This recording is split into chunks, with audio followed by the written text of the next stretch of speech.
ಶ್ರೀ ಗುರು ಬಸವಲಿಂಗಾಯ ನಮಃ.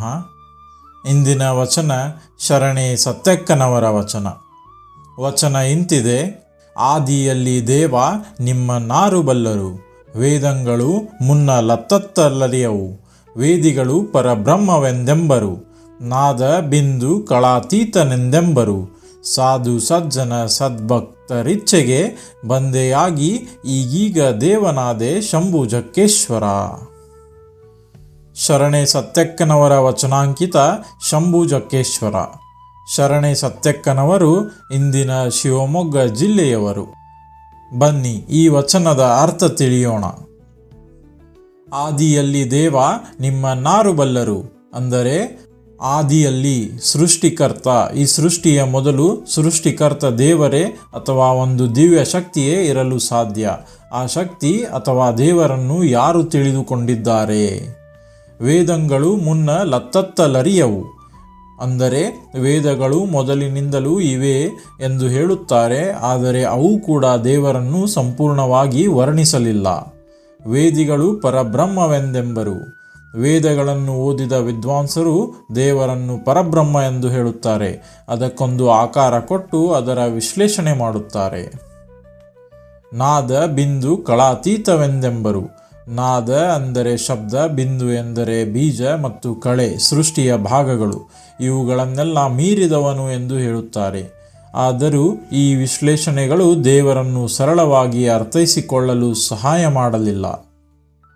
ಸಾಧು ಸಜ್ಜನ ಸದ್ಭಕ್ತರಿಚ್ಛೆಗೆ ಬಂದೆಯಾಗಿ ಅಂದರೆ ಯಾವಾಗ ನಾನು ಸಾಧುಗಳ ಜಂಗಮ ಅಥವಾ ಶರಣರ, ಸಜ್ಜನರ, ಸದ್ಭಕ್ತರ ಸಂಘದಲ್ಲಿ ಬೆರೆತೆ ಅವರಿಂದ ಅನುಭವ, ಆಶೀರ್ವಾದ, ಪ್ರಶ್ನೋತ್ತರ ಮಾಡಿ ಜ್ಞಾನವನ್ನು ಪಡೆದೆ, ಈಗೀಗ ದೇವನಾದೆ ಶಂಭುಜಕ್ಕೇಶ್ವರ. ಅಂದರೆ ಅಂಥ ಸಾಧು ಸಜ್ಜನರ ಸತ್ಸಂಗದಲ್ಲಿ ಇದ್ದು ಕಾಲ ಕಳೆದಾಗ ನನಗೆ ಅರ್ಥವಾಯಿತು, ಆ ದಿವ್ಯ ಶಕ್ತಿ ಎಲ್ಲರಲ್ಲೂ ಇದೆ.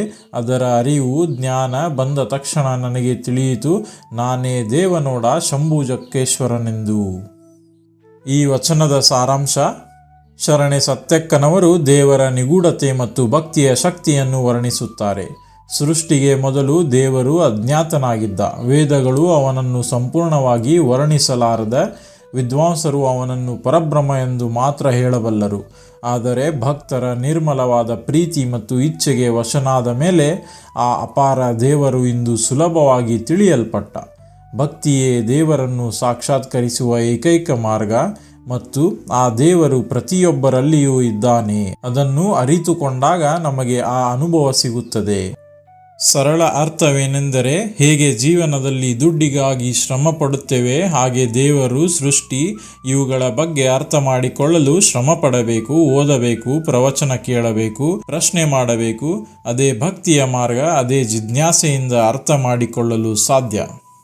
ಬಸವಾದಿ ಶರಣರ ತತ್ವಗಳು ಜಗತ್ತಿನ ಎಲ್ಲ ತತ್ವಗಳಿಗಿಂತ ವಿಶೇಷ.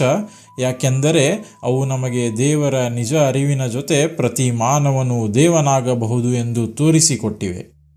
ಇಲ್ಲಿ ಒಂದು ಉದಾಹರಣೆ ನೋಡುವುದಾದರೆ, ಸಾಗರವನ್ನು ನೋಡಿ. ಅದು ಎಷ್ಟು ಅಗಾಧ, ಎಷ್ಟು ಆಳವಾದದ್ದು. ವಿಜ್ಞಾನಿಗಳು ಅದರ ಬಗ್ಗೆ ಅನೇಕ ಸಂಶೋಧನೆಗಳನ್ನು ಮಾಡುತ್ತಾರೆ, ಪುಸ್ತಕಗಳನ್ನು ಬರೆಯುತ್ತಾರೆ. ಆದರೆ ಸಾಗರದ ಸಂಪೂರ್ಣ ಗುಟ್ಟನ್ನು ತಿಳಿಯಲಾಗುವುದಿಲ್ಲ. ಆದರೆ ಒಬ್ಬ ಮುತ್ತು ಗುಜ್ಜುಗಾರ ಸಾಗರದ ಅಪಾರತೆಯನ್ನು ಅರ್ಥ ಮಾಡಿಕೊಳ್ಳದಿದ್ದರೂ ತನ್ನ ಪ್ರೀತಿಯಿಂದ ಮತ್ತು ಸಾಹಸದಿಂದ ಅದರ ಆಳಕ್ಕೆ ಧುಮುಕುತ್ತಾನೆ ಮತ್ತು ಅಮೂಲ್ಯವಾದ ಮುತ್ತುಗಳನ್ನು ಪಡೆಯುತ್ತಾನೆ. ಹಾಗೆಯೇ ದೇವರು ವೇದಗಳಿಗೂ ವಿದ್ವಾಂಸರಿಗೂ ಸಂಪೂರ್ಣವಾಗಿ ತಿಳಿಯಲಾಗದ ಪರಬ್ರಹ್ಮ. ಆದರೆ ಸಾಧುಗಳು, ಭಕ್ತರು ತಮ್ಮ ನಿರ್ಮಲವಾದ ಪ್ರೀತಿಯಿಂದ, ಭಕ್ತಿಯಿಂದ ಆ ದೇವರನ್ನು ತಮ್ಮ ಹೃದಯದಲ್ಲಿ ಸಾಕ್ಷಾತ್ಕರಿಸಿಕೊಳ್ತಾರೆ. ಮನುಷ್ಯನು ದೇವನಾಗಬಹುದು ಎಂದು ಬಸವ ತತ್ವದಿಂದ ಅರಿತುಕೊಳ್ಳುತ್ತಾರೆ. ಜ್ಞಾನಕ್ಕಿಂತ ಭಕ್ತಿಯ ಶಕ್ತಿ ಹೆಚ್ಚು. ಅದೇ ಅಪಾರ ದೇವರನ್ನು ಸುಲಭವಾಗಿ ತಕ್ಷಣವೇ ಅನುಭವಿಸಲು ಸಾಧ್ಯವಾಗಿಸುತ್ತದೆ.